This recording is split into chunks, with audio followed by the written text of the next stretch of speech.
Welcome back to In the Oven with Adam and Brad. What's up, y'all? It's a special episode. I think this will be our last episode for 2024. And the reason I say I think is technically on the 31st we would record an episode potentially. Well, the 31st is the day that Aubrey will be induced if she's not induced. That's right. Early. That's right. So I have a feeling this will be the last episode of 2024 that we record in 2024, and it probably will air in 2024 as well because next week.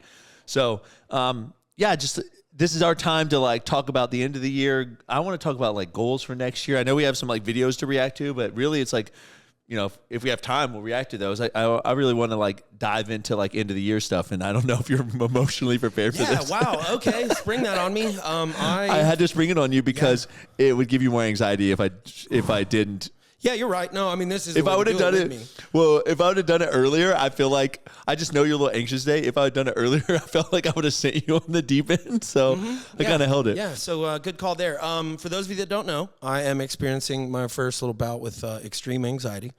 So put me in the hot seat. Let's go. Yeah, I think knowing what I know now about ADHD, because I told Adam when I used to see stuff on it, I would kind of just like gloss through it. But now having people in my life that have ADHD, I pay attention to it more just to like kind of understand things. And I know that the motivation, like a heavy motivator for people with ADHD is deadlines. And I think the holidays create the anxiety for people with ADHD because everything is deadlines. It's like shop now, do this before it happens, do this, that, and then it also, from a business side, feels like you can't get anything done because like people aren't in office or, you know, people are like, oh yeah, I'll get that to you next year, like making their little like dad jokes, you know, but like, you're like, no, really, I kind of need this like now. Yeah. I mean, we get hit with all the sales reps at the end of the year and stuff, and all the folks that are like, hey, do your business. Cause basically the, whole country shuts down for like 2-3 weeks. And then just getting caught back up. And of course, we're a fast growth business. And so like I'm having to weigh time with my family versus fairly ineffective work time some days. And it's like, gosh, I am not getting anything done. And then I'm not doing the Christmas things. My wife and I try to make sure the kids have all the Christmas memories. So we go do the Christmas things, but then the kids didn't really want to do the things. And we didn't really, we kind of force in having a good time sometimes because we won't slow down enough to enjoy it. So yeah, there's all of that. And then, dealing with the I've got some emotional family issues and trying to figure out what to do and how. Well, yeah, coming from a split family situation, so it's I'm like balancing like how to be like the best business partner ever with you, how to be the best husband, how to be the best, father, how to be the best son, make everybody get along. Whatever. Yeah. And well, I don't want to turn this into a counseling session, but I already told you before that like sometimes you're carrying burdens you don't like need to carry, and so I think that a lot of times in life, like we feel like it's our responsibility to control other people's emotions to situations, but it's not our responsibility to control how people react. Like it's not right. If I wanted to tell you like, this is an example. Hey, you're being a real shitbag today, like, or you're doing terrible today. It's not my job to like control how you react to that, because you may go like, yeah, man, I need to like tighten it up. Or you may go, F you, Brad, and react a different way. So like, it's not my job. My job is just to provide the information to you. Yeah. It's your job to react to it however you want to react for sure. To it, Yeah, no, 100%. But I think that's you're in your mind though, you're like, well, if I do this, then my mom's going to react this way or my dad's going to react this way. And it's just like, they're adults, and so they're going to react. Yeah, effectively, I mean, that's where we're at. My wife and I had a pretty good heart-to-heart about it, and Christmas is, good time for the family, so keep the work frustrations at work as much as possible. Keep them a little compartmentalized. And just decompress a little bit more, you know? But also we're trying to do big things, and let's be real, like we're trying to take over the world in every little thing that we do, right? And so you kind of have to always have this drive and this urge. And so like some of it, some of the mental noise that's like taking up baggage, I'm trying to get some buffers and some dampers in place, Yeah, I know another part about all of this and why I love the new year so much is just because there's a Monday every week, but something there's really significance to the new year. And I think a powerful thing of being like, that's last year's thing. And so for me, I think really important for me is just like, I want to sit down and like write down a list of things that I don't want to bring with me into 2025. Awesome. And so I think that a lot of people, and you know, sometimes those things you don't want to bring into, like, I don't want to bring in as many yeses as I used to do. I have a bad people pleasing tendency, and I will work myself thin, making sure everyone else is good, and I neglect myself. Yep. And so I've just started saying like, no, and then not giving a reason. Like, I felt like I had to validate my reason too. And that like I'm just saying no. And at the end of the day, like, that person needs to accept my no. And if they want to press, they can press, but like, you can just be like, no, I just don't want to. Yeah. We all are. No, I don't want to should be a fine answer. Mm-hmm. And it's not. In our society, it's like, no, I can't because I'm doing this instead, or I can't because of this, or I can't because of that. It's like, no, I just don't feel like doing that. Right. Yeah. It's a personal barrier, and having those bumpers around, keep you from feeling icky. Cause you know, I don't know how to describe it. I'm the same way, you know, I'm the guy that usually, you know, I help anybody with anything. Right. So they just have to ask. Right. You know, I do a pretty good job at buffering people from being around me, maybe. And sometimes maybe people think not to ask me because of my personality sometimes. But, I mean, anybody that's ever asked me to do the wildest stuff, I mean, I've showed up and helped. You know what I mean? Right. And now I have a very small group of people I'll say yes to now. Yeah. Because at the end of the day, it's just like, not that friendship has to be completely transacted. Like, it doesn't need to be a transaction like, well, I did this for you, so you do this for me, right? There's people that, like, my friends that don't do as much for me as I do for them, but just like, I enjoy their company, or I enjoy being around them, or they've been with me for the long haul, you know? So, but I do believe in this standpoint of like, if there's a one-sided relationship, you probably should really look at that relationship and be like, is this relationship serving me? For sure. Because I think a lot of people just allow that to stay in their life. And this is a conversation I've been having a lot this month with Aubrey. Just like, we're going into the new year with a baby, or like a baby coming very quickly, you know? And so like, my focus is really just a lot on Fat and Weird and my family. And if you're not like adding to those buckets, like, I don't have a lot of time for you. Yeah, I like to try to just look at it as if it's not transactional, but you're exactly right. When folks get heavy to carry, you have to kind of put the magnifying glass of like what all else you have to carry. And so like, you know, I'm with you there 100%, buddy. I'm in Fat and Weird. I'm in my family. I want to dive into some spiritual stuff. We can talk about that in the goals, but I don't really have time for friends, man. Like, I mean, I want to try more, you know, that's another goal is, but like, to do what? I haven't figured out yet. I found that a lot of my friends now are, not that it's like situational, but they're friends by proximity to the thing I'm trying to do. Yeah. So, example, we have a new employee here. His name is Garrison, but he's my friend. We became friends because we started running together. I'm nowhere near the athlete that Garrison is. Like, Garrison's run like marathons in sub 3 hours. Like, the dude is a beast. He's done 100 milers. Dude, you're getting there. Yeah. I ran my first 10 miles with Garrison this weekend. Yeah. And I don't know if I actually told him, I was like, oh, my first 10 miles. He was like, wait, this is your first time ever doing 10 miles? I was like, yeah. He was like, wow, that's actually really impressive. You should be proud of yourself. So yeah, we ran. How do you feel? Great, actually. Sore or anything? No. Awesome. Actually, I take it back. My hips were a little sore, but like in a weird way. Like I would like go to move and I'd be like, kind of feel sore. But it was like, I'm just not used to doing my legs this way. Yeah. I mean, a lot of repetition. You've done it, but I had like 24,000 steps that day, which is a ton for me. Like my normal day is like 6,000 steps. In a day that I run, it's like 15 to 18,000 steps. So like it was like a 2 days worth in one day for me. Yeah, I mean, it's a big thing for all of them is just overall fatigue for anybody that does any kind of anything, right? So overall fatigue, time on your feet is just one of those things. And so that's good that you're not sore and everything means you're recovering well. We ran around Sweet Bay for like 5 miles, and then we left Sweet Bay and ran down 390 all the way to like essentially Candleway. Yeah. It ran through that way. So good. Yeah. I have a running neighbor. I mean, obviously I didn't run nearly the distances y'all are, but if I felt like it, wake up, run around the neighborhood. The first time I hung outside Sweet Bay, I damn near got attacked by a big-ass dog. So keep it in Sweet Bay. So normally Garrison and I run on Wednesday mornings, and then we run either Saturday or Sunday. But because he's leaving on Wednesday morning to drive down to the Keys with his family, we're going to run Tuesday night, and we're going to make an Instagram video ranking people's Christmas decorations on our run. Okay. So we're just gonna like run through neighborhoods and like rank Christmas decorations. I said I feel like this would be a fun like last run that we can do together, and then that way we can like run faster, but then like stop at the houses, like take videos, like talk, then run. Cool. So we're gonna do like another 10 miles, I think, on Tuesday night, just doing stuff like that. I thought that'd be a fun like Instagram video to do. And yeah, I mean, that's how it's always been for me. You know, I had the gym for a while, so I was like a business owner too, coach, whatever. But you made a lot of friends through your gym that's too. Right. Yeah, that's right. Met a lot of people, and just kind of any of the things. Yeah, you're anchored around. When you're young enough, I think you just remain friends with like childhood friends for longer, just because. And then families and everything else, of course, they have their own baggage to carry around through life, and no ill will. I'll still kind of do. You know, there's also that like. If we put in time together and nothing ended badly, pick up the phone and call me, man. You know, like I'll still come back, but like, yeah, we don't go to church together. We don't do this together. We don't do that together. So, yeah, it's a time thing.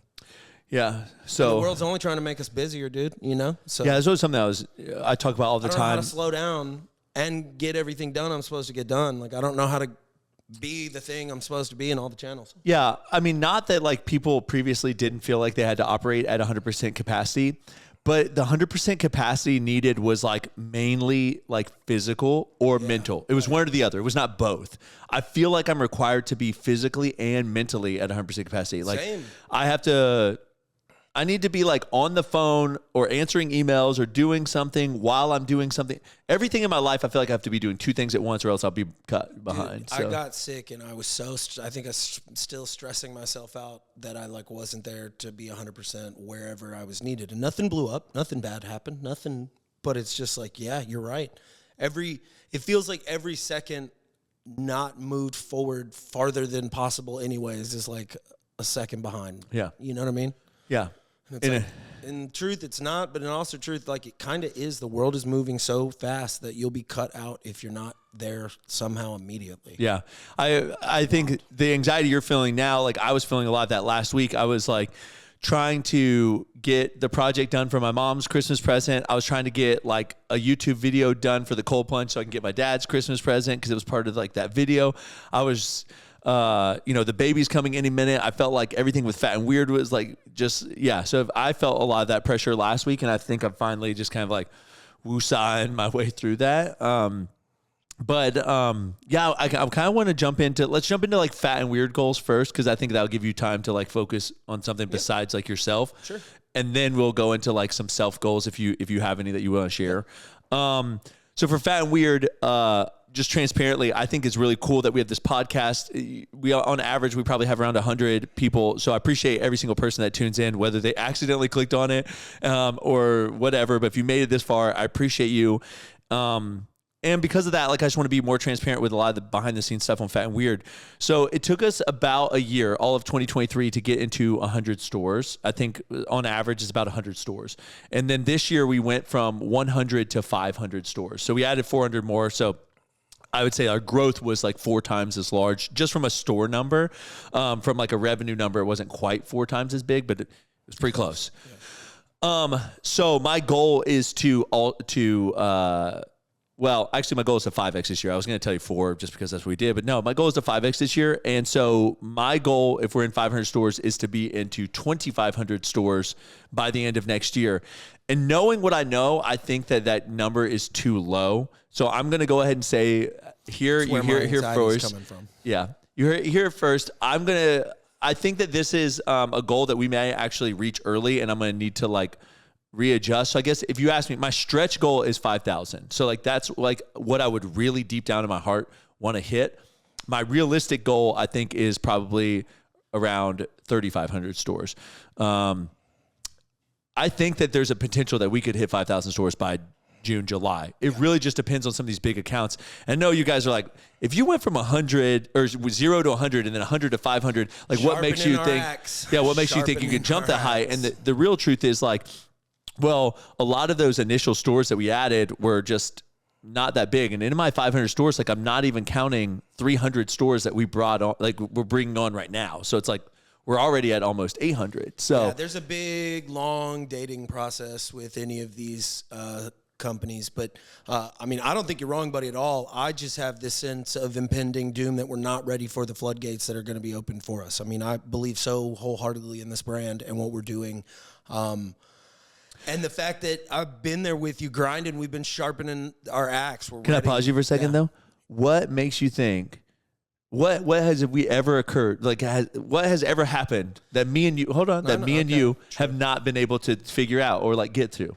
Thank you for that, buddy. No, I mean, but being serious though. No, I know. Thank you. Yeah, for sure. Yeah, so I mean, I get it, like having anxiety over those things, but like, first off, like I really haven't seen a problem that I haven't been able to figure out on my own. And same with you, like you've come across problems. So like together, I just like really don't see something that we're not gonna be able to figure out. I know, it's just really the size of the money that we're talking about with some of these giants, and like the fact that they can do all the like, that's Form 9, and like they're just so blasé about it. Yeah, so your real concern is that like not the growth itself and being around that, it's like getting kind of like effed from. Man, I feel like you're like that you don't know what's I don't know, a bad example, but like Leonidas, and we got the hitters with a spear and a shield in a direction, you know? And I don't know that everybody we have is truly should be on that line yet. I need them to get your attention. You know what I mean? Like, hey, Brad, I need your help. Or me too, you know? Right. And I'm worried that there's like a big gap in our armor that I don't see somehow. Yeah. But I mean, we talked about some solutions. Like I talked with him about possibly, talking with some of the brokerages that actually handle all of that type of stuff for us. Mm-hmm. You know, maybe it's more expensive out of the gate, but maybe not. Yeah. And then maybe we claw it back later. Yeah, and we are definitely filling holes in our team. But now, I mean, if you 2 months ago, 3 months ago, you didn't have the same like. Oh yeah, no, and truthfully, it's such a low amount of my overall anxiety is our ability to fulfill what we promised we were going to do. Yeah. That's just in addition to things everything today. else, right? Yeah. But no, I guess any of the company stress would be the size of what we're trying to do on the social media side. Yeah. Right. So like, I want to help you build out like the structure in the business and that type of stuff. But the creative visionary, man, sometimes I feel like I'm standing next to you looking at the same crystal ball going like, it's just a crystal ball to me, man. I don't know. Yeah. You know what I'm saying? And so like, I want to be helpful, but I like have no idea how to even try to be helpful. Yeah. You know what I mean? Like, but you did though, right? The other day when I was like, hey man, I need these gingerbread houses cut out, like you did all that stuff. Oh yeah, I know, man. And you give me details, bro. I'll work my tail off. And then we posted a video, and that video has like 500,000 views, and it's doing really well. And it was a quick little video, but the point is like you got everything like ready to go. So again, I think that your anxiety is a lot like my anxiety. It's like people will go, oh my gosh, I'm so anxious about this test, right? It's like, no, I'm anxious about this test and this thing and this thing and this thing and this thing. You're not burying me with like a big rock. You're burying me with pebbles. And it's so many pebbles. Wow. And then what happens is I feel like I'm carrying some other guy's pebbles for him. And, sometimes I need to, sometimes I don't. And, so. It's hard to pick which pebbles. I know. You know what I mean? Sometimes. Yeah. So what about you, store wise? What's your? So store count, man. I'm up there, dude. I think we're gonna be near closer to 5,000. Yeah. I think that some of the numbers we could throw out could be ridiculous because there are C stores with 25,000 locations or whatever, so it's like, honestly in my numbers, I was like not even counting C stores. I was truthfully just to be honest with people, I was counting like Wegmans, Myers, Giant Eagle that we got, like Publix, and then like Target. Those alone are what I was counting. And then we're talking to Costco right now. We're talking to Sam's Club. So like there's a potential that, we're doing like 10,000 stores by 2028. I don't know. People talk like speaking it into existence. I feel like I'm just being like impractical and like, but like, I think that there is a world where we are in 10,000 stores by the end of this year. I believe you, man. I think, by 2025. Speaking into existence, I know whatever, maybe it sounds funny or feels weird, but like, you're the creative kind of genius behind this thing. Like, just kind of keep saying where we're going. Like, I say it all the time, but like Elon Musk shit, he does not really know how we're getting to Mars, specifically all the way down there yet. Doesn't matter. Yeah. Figure out one problem at a time. I know that, all that type of stuff. But the specificity of stores, I mean, we're going to kill at the retailers. I think we're going to kind of kill everywhere we go, man. I can't really think of a place where you don't Now, there's some new market territories. Like, we're trying some stuff I don't think anybody else is doing, or at least we're talking about it. I don't know for sure. We'll see. Nobody else is doing it. Nobody saw it. But, like, slide in next to the other guy. We got a better product. We got a better price point. We got everything. Yeah, so for us, you know, first chance is like trying to get someone to give us shots in grocery stores. And it's happening now because of how well we're doing in like other markets. And then for me, it's like perfecting what we're offering. So we had 5 flavors going in. We're already going to cull that down to the 3 that are doing the best. And then we've tested 4 more, which that's a YouTube video that I actually just watched. So that should be coming up on Fat and Weird's channel and probably my personal channel. Probably do it on both channels in the next, probably week or so. That video will be out and you'll kind of see these 4 new flavors we're testing. But it's just like so much cool, fun stuff is like on the horizon for Fat and Weird. That I do. I think that we could be in 10,000 stores by the end of 2025, and that would be like 2 years early because our goal would be by the end of 2027, aka January 1st, 2028, to be in 10,000 stores. So, yeah, who knows? Fast. So yeah, that's partially one of the Fat and Weird goals I have. You know, I would say a goal would be to like start on our edition, but for me, I'm only want to start on our edition if it's a practical thing to do. And just to put that in perspective, you know, we don't do everything out of this facility now. We have equipment and like essentially processes that we've created in other facilities. We just have other people like doing those processes for us, but it's still our equipment, our processes and everything. So really, it's just they have more space than us, and they have a lot more access to like labor pools than we do here. So, you know, there is a world where maybe we don't add on here. We just go get a bigger facility and kind of like move operations there, or like have us just a second facility. So, if it makes sense, then building on here was a goal of mine. Yeah, for sure. And we get some help from the city. You know. I don't know. I mean, I have revenue goals and stuff like that to share, but like really it's locations, because like I care more about growing Fat and Weird into like a household name than I care about the money. But like, I'm not going to lie to any of you and act like I don't want to get a payday from this. I mean, I've worked really hard. And Adam knows that I don't really pay myself with Fat and Weird. Obviously there's benefits. Like we built a home here and Fat and Weird helps out in other areas of our life, but like, I'm not getting some fat paycheck, you know? Not yet. And so, yeah, I think that, you know, there's obviously revenue goals and targets issue for, but my mind's like not there because my mind is right now just on like laying the foundation and the groundwork. Well, you know? I love hearing that, man, because like, yeah, the money's going to come for sure. Yeah. The money to me is like the blood in the business, you know, like you have to have it. Just can't live without blood. Right. There's sometimes when you're low blood. Yeah. and you know, whatever, drop the analogy, the money be there. Having a little extra is fun for sure. Right.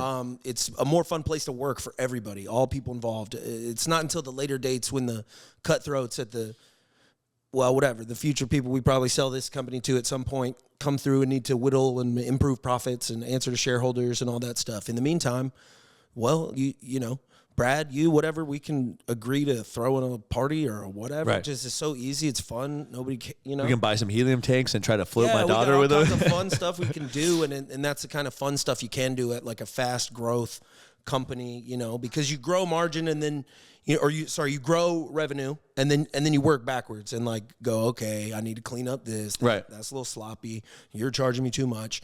But in the meantime, you're like, I know you're going to charge me too much. I just need you to not drop the ball or whatever. You know, and then like we'll talk about it later. Yeah, and that's a business. That's their world. If that's how they get paid, they're used to it too. And so we're doing all the right things. So I'm not really concerned about it. It's just like you hear these titans go like, they're in how many locations? And then we kind of have like, yeah, you know what I mean? Yeah. So, but I mean, I will say that like my goal is to be like well into 8 figures. And I say that just because like we're kind of like tickling 8 figures this year. So like I want to be into it.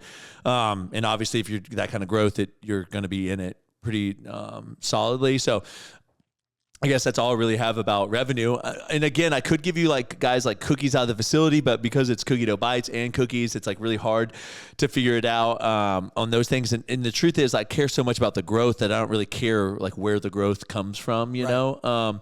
I guess like, you know, I've always said that like organic marketing has been big. So, you know, I really want to try to push towards 300,000 followers on TikTok and Instagram this year. I know it's very hard to do because we're kind of pulled in numerous different directions, but I think that, I think we've grown about 10,000 in the last couple months of like trying to actually put some more effort into it. I think we put a lot of buffers and stuff in place, and I think we need way more like managerial help or something. But yeah, man, we've kind of been able to get your focus over to that side, and you shine at that type of stuff. And so like I think 300,000 is low. I don't want to like poo-poo on all your goals and say we're going to go blow past them, but like, yeah, I just based on your that focus we've been back on it. Yeah, that's like, true. What got it there super fast, and then we've been there forever, right? You know, and like again, crystal ball, I don't know what to do. Right. Yeah. But I will tell you though, social media is a landscape that's changing so much, so often that like stressful. It does. I do get perplexed a lot more than I used to. I used to be able to like look at content and like I could be like, oh, I know why this is doing well or what. And then sometimes I look at content down and I'm like, no idea. Yeah. Like no idea like why this is doing so well. Well, like, and you coming from a world of just already knowing all the terminologies and everything, like you and Andy talking back and forth to each other, I'm just like, God, I feel like a fucking idiot. It's just, you know what I mean? I know I know it can all be learned, and I am learning. Yeah. I'm learning every day, but in the meantime, I'm like, at the speed at which I should be able to help you, I'm just like, well, so sometimes I go like, it isn't even important for you to learn this stuff. Yeah. It's just important for, like this Atlanta video, I'm so happy because I was watching it back and I was like in the video more often. Yeah. Well, I filmed myself, but I was in the video with someone pointing a camera at me a lot because Josh and Adam were just like, I don't know if I'm doing this right, but I'm going to turn it on and point it at you and see if it is. And it turned out. It turned out. It's well, fine. We get you more introduced to the people. There's a hell of a lot more people than we have followers and subscribers now. Right. The more, wider we can cast that net or whatever. It's only going to equal brand growth, dude. You were the guy that like reached out and said the world needs a cookie brand, and you light up about it when you talk about it. Yeah.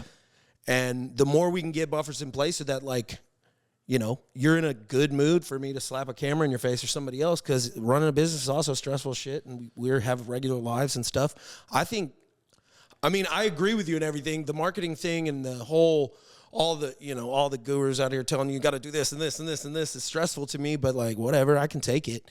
And I think it's going to land us at that household name status, man. And that's what I believe in anyways. That's what I'm so anchored to. I think it's such a cool thing to be any part of involved in. I just know how proud people are to say they like retired from Coca-Cola, and they didn't start Coca-Cola. Right. So like to be here from basically the beginning of all of this shit. It's just cool. That's what I'm working for. I want to be able to be like, yeah, your granddaddy had something to do with that right there. Well, yeah, I think as we slowly starting to get into grocery stores, I know that there's some small boutique stores in Austin. Mm-hmm. There's that Farmer Joe's down in South Florida. The moment like we start getting into grocery stores and I can like walk down a major grocery store, a Publix, and be like, that's my product, or a Target, I think is going to mean the world to me. Or like the co-branding potential we have with like a Krispy Kreme, or DoorDash. We tested a bite specifically with DoorDash. I guess I truthfully I should be more proud. We have a co-branded product with DoorDash. Co-branded product. Just so you guys know, DoorDash is 3 times the size of Uber Eats when it comes to food delivery. Obviously, Uber's big because they have their whole Uber platform, and I know they partner with a bunch of stuff. But like, DoorDash is the largest, like essentially. We love DoorDash here. Food delivery program, and we're crushing it on there. Yes. And so that makes me really happy. And we have a co-branded cookie with them. Yes, we do. That has their registered trademark exclusively on DoorDash. Yeah, and so we're working on a bite flavor for them too. But yeah, there's a chance we'll be doing one with Krispy Kreme. We're reaching out to some peanut butter and jelly people to see if we can do some co-branded stuff with them. So end of year, getting a hold of people Christmas. Yeah, stuff. I think it's going to be a very, very big year for Fat and Weird. So I'm speaking that into existence. I truly believe that. I think that, like I've told people before, like if I recite to you everything that's happened with Fat and Weird, I truly believe God's hand has been in a lot of this stuff. Just because, at the end of the day, like everything is like, all glory to God for that and stuff. So, so Fat and Weird, I think I have a lot of like big ambitions for that. And I'm really excited, social media size, growth size, I'm putting a lot of effort into it. But I was going to say is you can probably relate to this. When you first start a business, you do all the fun stuff. And then as the business grows, you almost like start hiring people out to do the more fun stuff just because like the more monotonous tasks are the ones that you are just, more about. It's easier for you to like do them. And it's, unfortunately, that's the way it works out. You typically try to hire where you can find the best, and you're always in the nittiest, grittiest parts of the business. But we're finally, I feel like, getting to a spot this year where I've hired out other people and I'm not having to do the nitty gritty. For example, I mean, we have a conference room here. It literally would be like me and Adam's job to put the TV mount up, to hang the TV We're and all a that stuff. company. We haven't had any kind of resources to have a guy for that. So But now we kind of have a guy that does a lot of this stuff. We have a full-time custodian doing all that work downstairs. Used to we had a crew that came in, and so like the kitchen would be like really clean, and then a couple days later it just kind of like slowly get worse, and they come in and clean it really good. Now it just stays clean all the time. Tyrone is great. I love him. He's so nice. He's so funny. So friendly. Yeah. Anytime he sees me, he lights up and wants to wave. But yeah, I mean, I'm really excited. I'm going to go ahead and just speak the positivity. This year is going to be the year. The year of fat and weird. It is, man. Well, I feel like we got our year of eating crow or whatever. I feel like we really got getting our teeth kicked in was last year. 2024 was a year of getting the teeth kicked in. Big time. Every single day, some days it felt like some way or another. And, again, sharpening that axe, getting it ready. And now we're ready to start swinging it. And, look out. Coming to a store near you. Of course, we're going to do some different programs. If any of you guys know anybody at any of these major stores, tell them about us. Tag them in anything that you see them in. And then, so real quick, for Fat and Weird, this year, let's go ahead and talk about some highlights because I want to pump you up a little bit. Okay. Single best month in the history of the company occurred, I think, 3 separate times this year. Yep. I mean, that in itself is like amazing. Phenomenal. Closed our storefront to add more space in. Yep. That's a huge I moved out of this, and now our entire upstairs is this podcast studio, office space, conference room, all that. Like that's huge for Fat and Weird.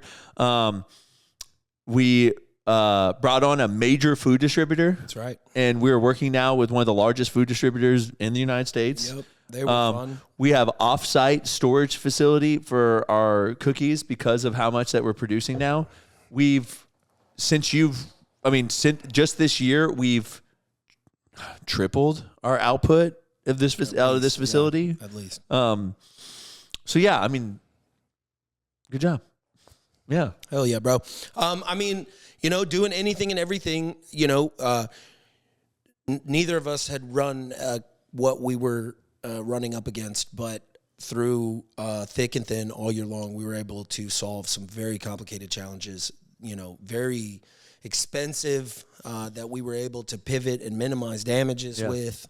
Man, it's been a hell of a year. I'm excited to do it all over again next year. I don't really have different goals than you. I'm here to pump you up and to get you to pump up your numbers. Those are rookie numbers, so to speak.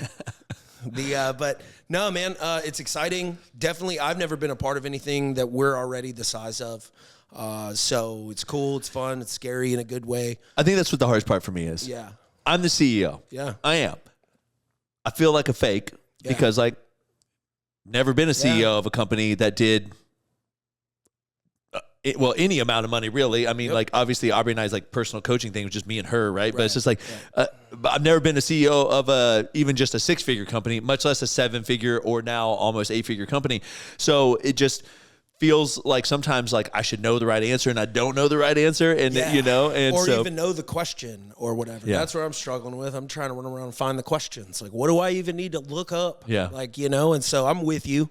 But unless you find somebody with some specific wisdom about some specific thing, life, it's all over the place. So if you find somebody that's ran a cookie as a cookie CEO, whatever, actually screw all that. We need you here to keep your energy, know that we make the best cookies in the world, the flavors, all that type of stuff. And then we're going to build an engine around that works. And we're going to have some stumbles along the way, but Yeah. Well, I became close friends with Craig, who was technically a 9-figure CEO, right? And we hung out a lot. And I will tell you, he goes, you have the mind for this. He goes, you ask the right questions. He's like, because essentially sometimes we would do stuff separately and we compare notes, and he'd be like, yeah, I mean, it's exactly what I would have done. So that has been reassuring. But I also just think that like a lot of it is just like, figure it out.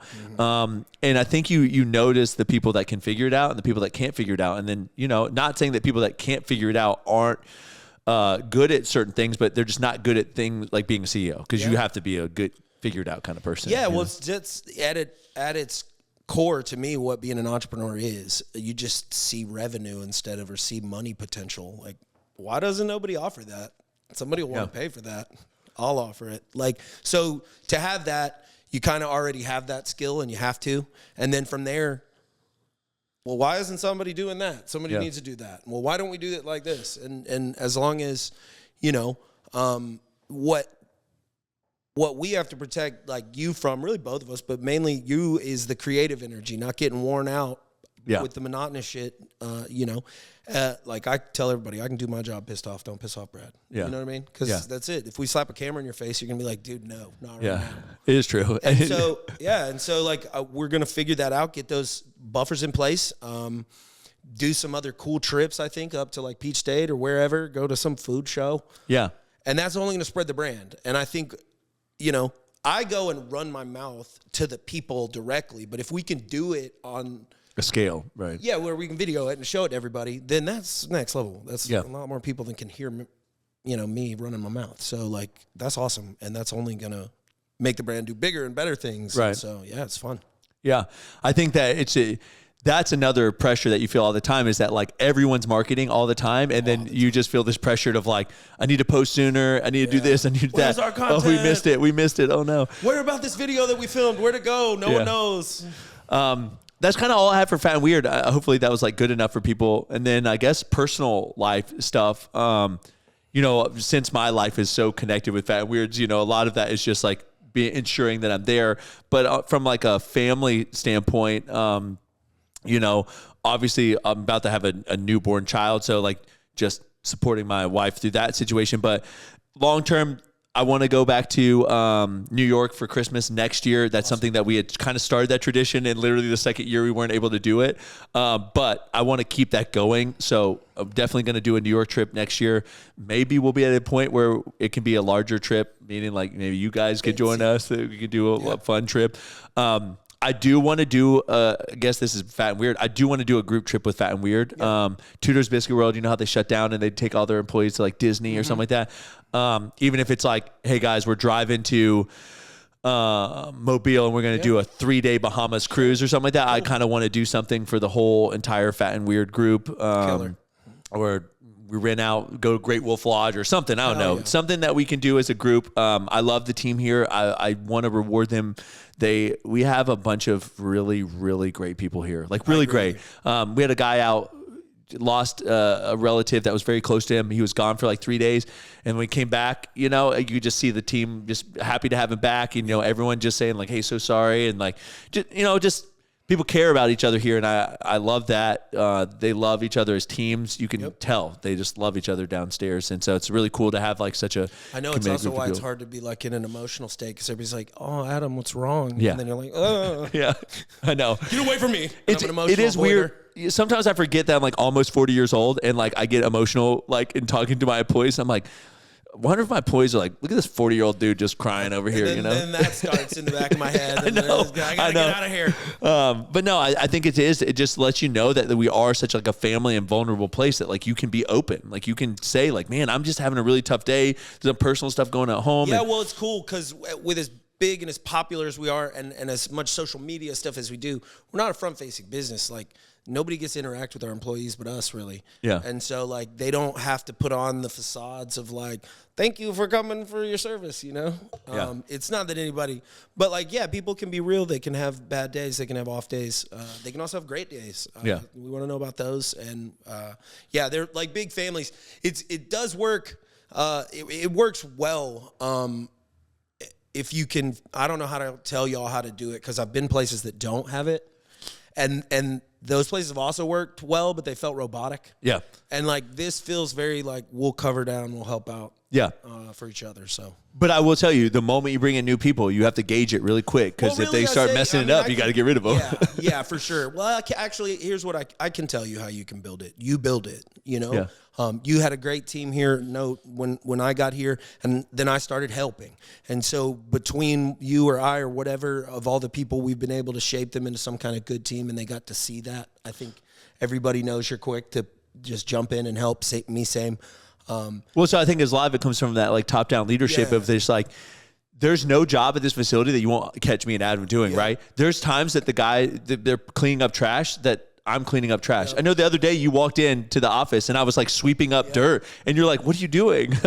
But then the guy that comes in that normally does it, like he sees that I was willing to help. And so they're like willing to do it. So I think that everyone here knows that me and you are willing to like jump in the line, jump on the equipment and try to help fix it. I was on the ground the other day, like trying to like help screw in some screws or things. So like all day long, all night, anytime, whenever, wherever, for sure they do. But as you grow and you start having people for that, you really have to stay on your people and make sure that they know how to manage or do that in your place and not like just become a relay bird or not or whatever, just to really dive in and, you know, give a shit. Right. And then if that builds with you, that's the hard part, right? Because you get too many layers removed. And you're like, who is this guy? This doesn't meet our standard. This isn't what we do here. How did this happen so fast? But the reason that, so like I still do, I will tell you completely honestly, I walk downstairs sometimes and I'm like, I don't know who this person is. Yeah. I mean, I know their faces now, but like I haven't like had a lot of interaction with them, so I don't really know them. I'm not the one that hired them and interviewed them, and that used to never happen. Like knew everyone. But I will say, every day I make my rounds, and I think that's the important part. No matter how busy I am, how stressed I am, I always try to at least make like one round through the kitchen, just say like, hey, how's it going? How was your day? How are things going? Like, is there anything you need? And I think that goes a long ways too. So I think, from a leadership standpoint, as your company grows, try to stay involved. You're going to get busy. It's better for you to like work an hour longer and spend an hour in the middle of the day just like checking in with your team and just being present. Absolutely right, because the culture goes so fast, like at the speed of the company, I guess. If you're well-rooted, like, your family has a good business that the culture probably wouldn't go any which way because they're a family. But when you're growing and you're adding bodies and moving bodies around and swapping people around, dude, people get... And then, I think a lot of people have seen, like, Wade is back here from the initial days. Just Wade was talking about how much stuff has changed here. Not even just, like, culturally, just, like, the process and program and flow. And so... you could see if you did something a certain way for a really long time, and when you go to change that, people get really worried about change. So that's another hard part. But people have been very fluid here. You've kind of been transparent, like, hey, this is how we're doing it now, but this may not be how we're doing it in a few months. A little bit of pushback with the shipping team on the standards, but that's it. I jumped in and I told them, look, these standards aren't unrealistic. If you tell me they are, I'll sit there and pack with you, but then they better be unrealistic. Like, you better figure that out already. Yeah. I was like, they're just merely so that everybody in here knows that they're doing a good job. Yeah. So you have no reason. I'm a kick-ass employee. I get my numbers every day. I do whatever. If we got to get tools or whatever, I said, because I want to say all that, no, you're fully supported. I don't expect you to turn into some kind of octopus or run all over the place or really, other than move at a good speed, that speed really be anything to do with how quickly you're getting your job done, right? Just to go, Adam, this is unrealistic, to get my attention, Josh's attention. Of course, I got the team in place too, but they all know, and they are realistic. They just seemed like a new Yeah, when you start putting like numbers and expectations on someone's job, they get really worried because they don't know if they've never and they've never timed themselves. So they didn't know if they even met the new standards. And I think a lot of them realize like, oh, I do that. I'm okay, or I'm not quite there. I need to stop running my mouth as much. Yeah, well, that like. This is kind of like the time standard, but all day long, instead of like, or, with breaks, of course, we follow everything we're supposed to, but no, there's not a lot of stand around. Oops, I didn't have cookies. I don't have whatever. No, now I have somebody who says, I can go, why aren't you meeting your time standard? Because Ceiling didn't give me cookies. Kind of making everybody not work against each other, but be very squeaky of like, right there. Yeah. This is why. This is the process. Yeah, this is the hold up. Fire alarm. And so we've turned into like kind of a throughput manufacturing thing. We've got a ton of bodies in here. And like, you'll be like, why is everybody? why is everybody kind of standing around? It still feels real busy in here. Yeah. You're like, who isn't doing what? There it is. But I need somebody to just already go like that. Yeah. So we're working on that with the team, the dough team. That's just like kind of the next process. My brain kind of sparked there. That's kind of like the next little process, I guess, we're working on. But yeah, so for me, just to recap, I know we went a long way around. Personal things is obviously supporting my wife for the new child, the New York trip at the end of the year, the Fat and Weird team trip kind of thing. And then my final thing is like the Montana house. Like I want to at least get our floor plan like nailed down to the point where like now we're just selecting the builder and like starting the actual process. Because I think that this is, Aubrey and I have already picked a floor plan out. Now we have to get with the architect to make the small changes. So I think this year is the year we're going to like really hit it. Hopefully we can like nail it all down so that we can start construction in 2026. And they say 12 to 18 months. So it would be done in 2027 potentially, or at the end of, into 2027. So that's phenomenal. That's exciting. I'm excited because y'all kind of have like your dream home picked out. Yeah. Kirsty and I don't really have what we want figured out. We don't like the weather here enough. We have family here. You got to try some new places, though. I need to. Because I know you said Salt Lake, but I really think you need to like. I've never been to Montana. I'll give it a shot. I'll definitely check it out. I know I want somewhere mountainy.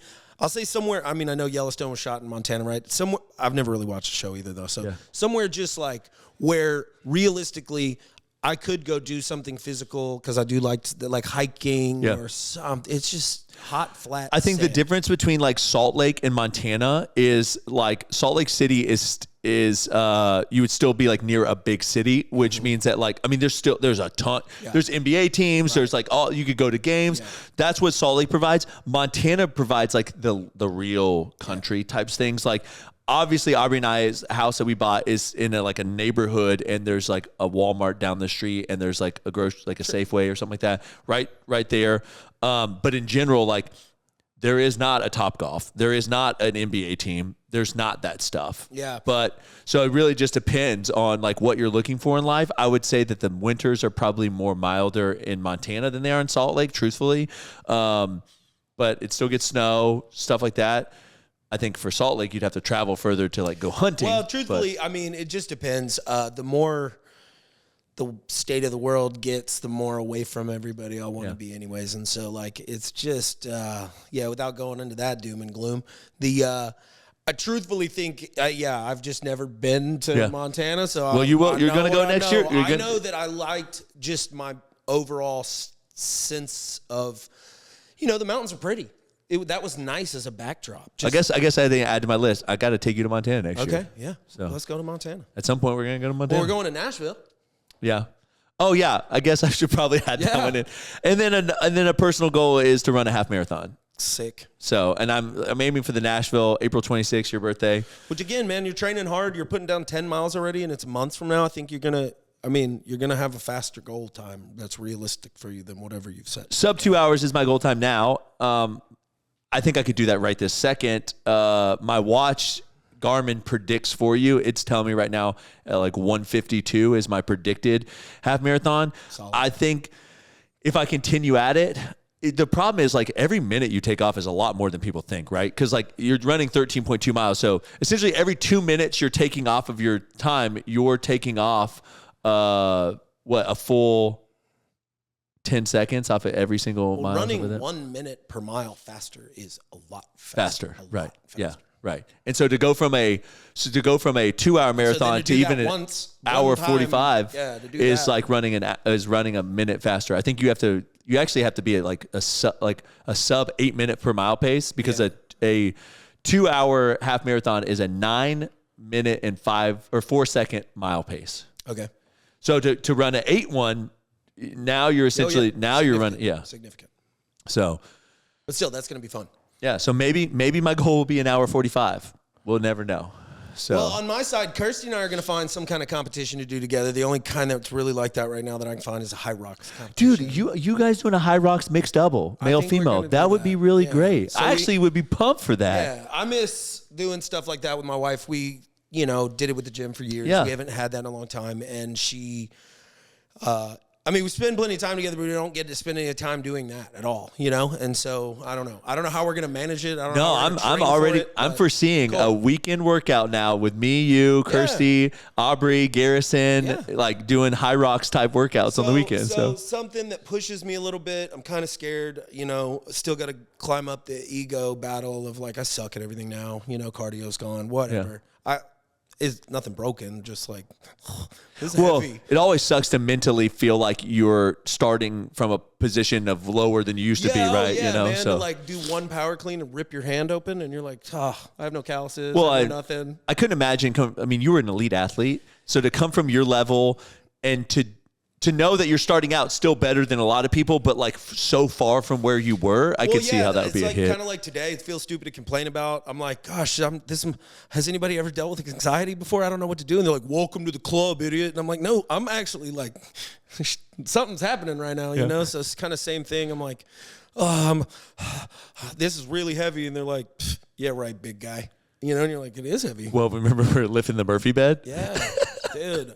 Well, that I think was like the flu, dude. That just took all my No, energy. it was heavy for me too, though. No, it was heavy for sure. But the like after we moved it, I had to go walk and stand in your living room because I was like, and we moved like a heavy thing like 2 feet, and like, I mean, I never had good cardio. I was never a runner. I was never a sub 2 hour half mile or half marathoner, but at all. I don't even know what I never ran one. I don't know what I would have run it at. Yeah. Ran, I don't know, 10 miles was the longest I ran, I think, in the Army. Like handfuls of times. Can I tell you what hurts my feelings? I've told people about like, oh, look, I ran a 10 mile and they're like, what was your pace? And I was like, oh, I mean, 9:40 something. And they're like, oh, so you were just jogging? Yeah. And I was like, when's the last time you went out and jogged 10 miles? Yeah, when you ever jogged a whole mile, like see, that's what people get. They have this weird, what do you want to call it? Confidence about like their own running ability until they see. I don't, because I know how hard running is. That's why I really do respect what, like, I know that running a mile, like for me to get into running training would be a progressive series of like achy, kind of sucky. It just is what it is, and you've been putting it in, so you've been doing it. There's nothing overwhelmingly, but that's why I said putting in the work, man. You're moving at a good pace. The people have a weird thing, like they can run an 8-minute mile. I don't think you can run a whole mile. Not without stop. Not you, but like the average person off the street, dude. Well, I started like putting my own self down after people started saying that about my 10 miles. And Aubrey looked at me and she goes, do you remember when you used to run a mile and you come back gassed? And she's like, do you remember when we lived here and you went out and you ran 4 miles for the first time and you came back and you were exhausted and you go, I ran 4 miles today. And I was like, and Aubrey goes, wow, that's like, she was so impressed. Yeah. She's like, Brad, your shortest run now is like 4 miles. She's like, you average like 5 to 6 miles every time you run. I said, she's like, your runs now are like 8, 10 miles. She's like, you should be so proud of yourself. And I'm running at the same speed I was running 4 miles at. So, it's hard. Yeah. And so like, but no, I mean, my wife and I, we ran a CrossFit gym for years. I took people off the streets, kind of saw what they did. I mean, squat down and stand up. Yeah. I mean, be able to do that. People don't have to do it in their life at all. So I've literally had people think like, yeah, no problem. Boop, can't get up. Do 40 push-ups. Oh, do 10 push-ups. Yeah, I know. And have any form of body control. Like actually know what it means to like brace your core. Yeah, to not like move funny. Yeah. I mean, just no motor pattern control. It's wild. I don't want to like be digging at people, but it's we don't use our bodies for anything anymore. So running, man. People, when do you have to run? Yeah, I don't. Well, they actually say that like most people over the age of 30 never sprint again. I know the day Eastman told me that, I challenged him to a sprint, and I whooped his ass in the parking lot and tore my hamstring. Oh, did you? Old man mode. So after that, I was like, I got to run some more. So it's not out of my training. It's not in my training. I'm not run training. All right, so you got high rocks style training or doing some kind of competition with you and Kirsty. Something longish, out of my comfort zone. Mm-hmm. Something along those lines with her. I don't know fully whether my son and I are going to do jiu-jitsu together or whatever, because again, now I'm trying to figure out where I'm going to get all this time from. But there is still time, pieces, places. But he really wants me to do that. I'm willing to do it. He just got his gray white belt, by the way. Wow. Yeah. That's so awesome. Very proud. I know nothing about that world. When I that's something I hope to do with my son because I like low key want to get into it as well. Yeah. But again, I also think about you and I'm like, when am I supposed to be doing this? Right. Well, so I like things like that because, like, you know, I grew up playing team sports. My mom took me to all the different events. She was the football mom. It was great. I learned a lot from those things. I think having the strong male role models in the coaching positions and stuff was very good for me. Yeah. I think that I low-key have a coaching energy about myself and was a coach for so long because of those interactions. But a lot of this I'm just unpacking fairly recently too, you know? And so I know you don't like this, but I want to challenge you to go to one counseling session this year. Just one. Since we had that conversation, I've kind of thought about it more.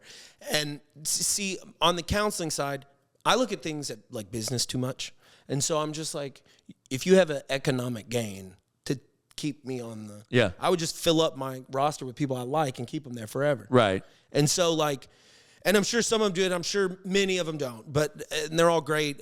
But you then have to trust that like, you're good too, and I don't, and then I'm an emotional avoider, so I'm like it's like hard for me to even think about trying to not seem like just a stubborn dickhead. Yeah, I think for counseling for me, they've challenged just a lot of notions that I've like crafted about myself, and it's made me like really dig into the things that I think I've kind of challenged you on, and it's caused you to kind of like dig into your relationships and like the way you're processing things, and you're like, I think the truth is everything you've done in your life has served it a purpose. Yeah, I agree. But a lot of the barriers you've built do not serve you anymore. Yep. And they do the opposite. They actually hinder your progress in other places. So I think a lot of times, you know, it's, for example, in a business, we create a process because this is the way we're doing things. Well, sometimes we start changing so much that we don't revisit that process. So that process isn't now the most efficient way to do it. Yeah. And so that process actually causes a lot of grief in the business, but we're like, leave it. Well, yeah, leave it. I don't want to mess with it. Right. And so I think that it would be very helpful for you, just because I think that there's a lot of things that you built walls and you built positions to minimize certain damages to your life, but now those walls are impenetrable and there's people that need to get to the other side of those walls. And so that would be my challenge to you is like, in fact, I have two scheduled in January, and I'll give you one of them. Yeah, I will consider it. No, I will actually do it. Yeah. Just because I can't feel like a pussy. And I'm kind of feeling like one against going. It's not that scary. Yeah, man, truthfully, I kind of realized, dude, I didn't really unpack a lot of stuff. You know, I put up walls, but then I try to be ultimately accountable. So, like, if I can improve, I mean, I try to, right? Other than kind of like my core, how I am, and sort of how I communicate, like, if I know the thing about myself, I try to make it better. And so I think I've kind of done a good job at, yes, put the walls up, but then, like, my walls are shameful somehow. Yeah. And I've hid them. Right. And I don't know where to start. And so, yeah, I think it might be time to bring in some professional help and for me to look at it like that instead of looking at it like they might hurt you. If you tell them some emotional stuff, they might get you. Yeah. Well, I mean, I think that process does hurt. Laugh at you. Well, it does hurt some. Well, they're never going to laugh. No, I know. Believe me. But that process does hurt sometimes. But I think, you know, the truth behind it all is like, I think you're a very intelligent person. We've listened to like what I feel like intelligence is, and that intelligence is the ability to gather information, new and old, and use that information to look internally at processes that you built and go, maybe I was wrong. Given this new information, I need to make some changes. And I think that that's kind of the way I would look at therapy. It's just like, you know what? I don't know what I don't know. And someone just told me this is a blinder. Professional help for things I don't know about. I don't need to be the smartest guy in the room. I need to be this person that finds the area that needs to get fixed. And so I kind of have very recently. And again, all of this is just so overwhelming to me that it's crazy. But on the jiu-jitsu thing, whether it's jiu-jitsu or not, one thing I liked, I never did jiu-jitsu, but I wrestled a little bit in school and then grappled with a guy named Carlos Cummings here. He was a Sambo practitioner. Anyways, it doesn't have belts. I did it for a little while. It was fun. I did it before CrossFit, you know, and then I opened a gym, and that was my entire life. Right. And so, What I liked about it though, is you can lose a whole bunch of times in like one, like literally. I mean, you can tap when you're just free rolling and you're not resetting. You can lose like 50 times in a minute. And so I think it teaches kids like it's okay to lose, get up, keep working on it. And it taught me that. I didn't realize it had like kind of taught me that, but thinking about some times I had like, it's okay, get up, let's go. Like just figure it out. Can you do it or not? And fail fast and keep moving. And so I didn't really, I'm kind of putting some of the correlatives together. I've always been a little bit that way in business or in life in general, just because I'm like scared of what could happen. A lot of times I have to just like rip the Band-Aid off. Yeah. Like when I was younger, like I got in fights and stuff because I think I was actually scared of like all this. I just had to get something over with. Right. Which was never very good at fighting, so it doesn't make sense why I would do it. But you got good. I got tough. No, I guess I got tough, dense, strong. You could take a hit. Yeah. But not very good bobber or weaver or anything like that. But so you wanted to do some kind of activity with Liam that's like physically exerting yourself. So jiu-jitsu or something like that. Well, because like football, resilience. Yeah, football and stuff. You have this like practice where it's like all a win, and then you have this big epic build up for a game, and then it's a loss, and the losing sucks and it hurts, and it's probably part of development, but it's not really as helpful, I think, in character development, especially just the way my son is, man. You know him. He's kind of like, that would like wreck him a little more. Well, yeah, and then also I hate about football is that like you could do your job, but if someone else didn't do their job, you lose, and then you start getting to this like blaming situation. So like I didn't like it that much either, but it's kind of tough. I played with some kids that were pretty good. My mom was the football mom and took care of them, so they all like me, but yeah, there's some big, right? Which one's better, right? Because I agree with both sides, man. Like you lose a football game, you're like, oh, can't drop the ball, stupid, that's what they say. Well, but so I was thinking, like the football team lost the game because the kicker missed the kick. Well, this other receiver missed the touchdown pass. That's why the kicker had to kick. And yes, the kicker should have made the kick, but if that guy would have touched it, so that it doesn't matter. Yeah, there's like when you have a football game that you lose by a score, you can take it to any play that didn't result in a score and start blaming every single person. So it's easy to blame the last person to miss something or the most relevant scorer, but like that guy that held and then you got the penalty, so you didn't get the first down, and then you had to punt. Well, now it's his fault that you lost the game or whatever. So. What else you got? So those two things for sure. Yep. Find something, beneficial that I can do with each one of my daughters kind of on their own. We don't really have a core thing that we do. Right. And yeah, kind of growing up watching folks.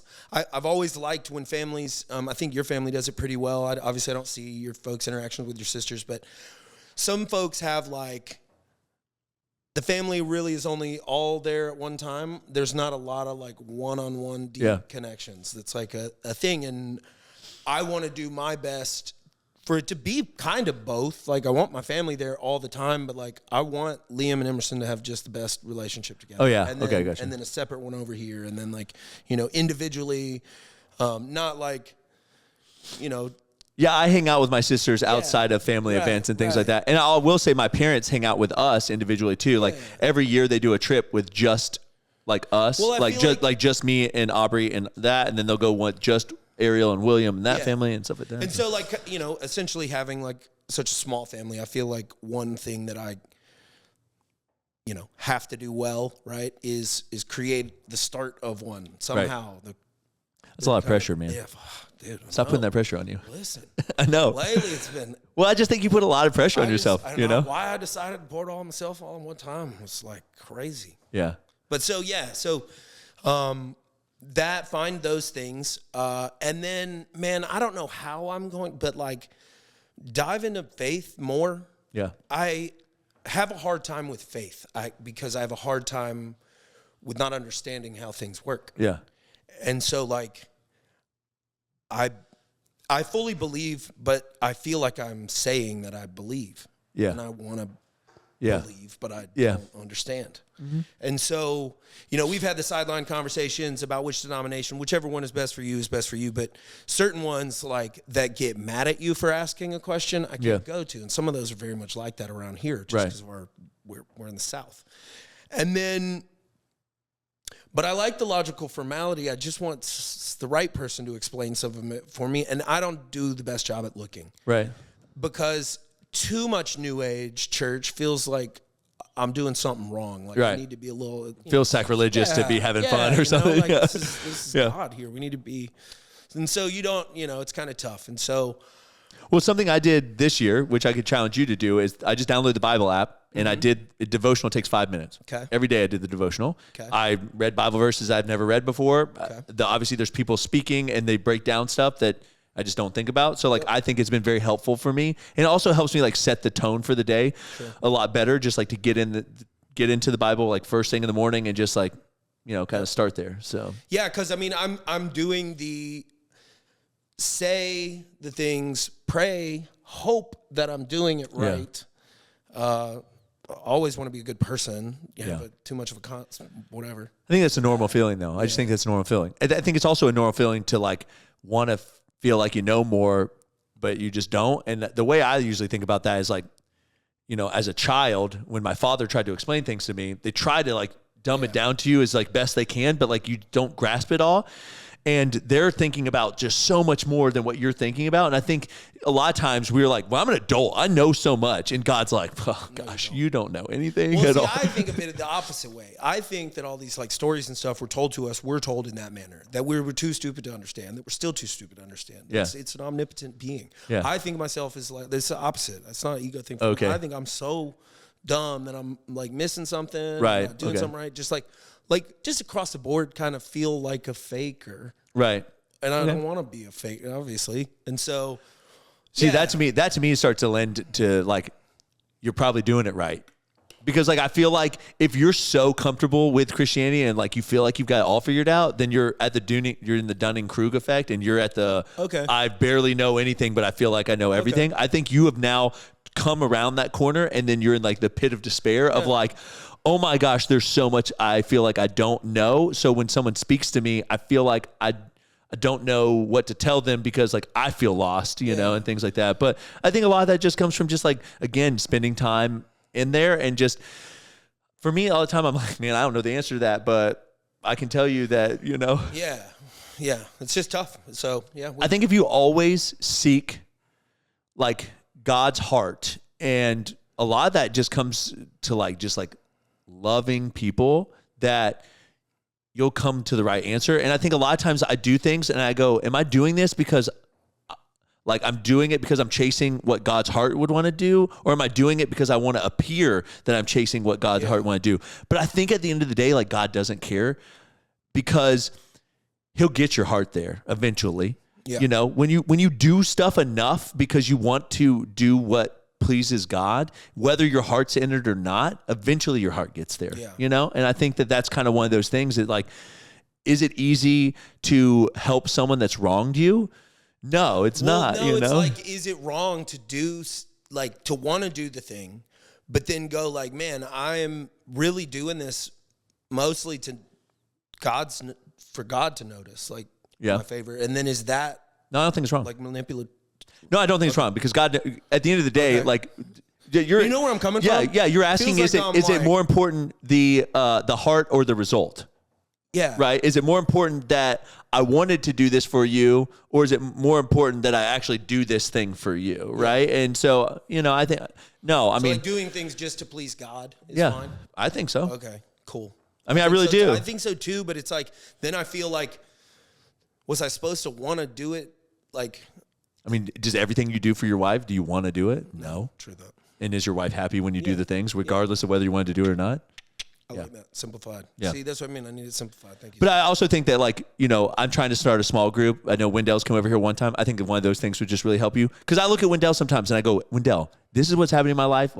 Am I messed up? And then what we do is we go to Bible verses, we read some stuff, we talk about it. And at the end of the day, I don't think God's going to look at you and be like, you remember when you did this? You should have done it this way. I think he looks at you were you trying? Yeah. Were you trying? I mean, how many times your daughter brings you something that they've colored for you and you're like, this sucks. But she's like, I tried really hard for you, Daddy. You would never go nope, bring it back to me when you've done it right. You'd go, I appreciate the effort. You wanted to do this correctly. Yeah, you wanted to do it right. Things, man. You still like it's easy to then still feel the same way. I know. I do. I understand that. Like if I could like do some push-ups or do an amount of things, a task or whatever. I think that's what the beautiful part about that though is, and for the counseling side is that like you'll not be able to change immediately because you are made up of everything you've ever done, right? The way I like to look at it is like if you divided yourself into a person for every second you lived, those are all people in a democracy that vote, right?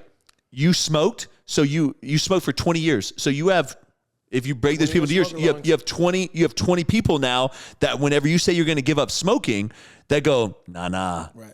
You're not going to give up smoking. So you really have to focus on the person you want to be because in the democracy, they're all voting for you to pick that cigarette back up. Yep. But you've just said this one person has more power in the vote and they said we're not smoking anymore. Yeah, well, I'm going to have to take your advice and enlist some help because the emotional part, it's like, I agree, but I don't know what to do. Yeah. Like, how do you emotion? Like, how do you just like... Well, it's been hard. I don't know if it's just like, don't think about it. Get busy. Do something else.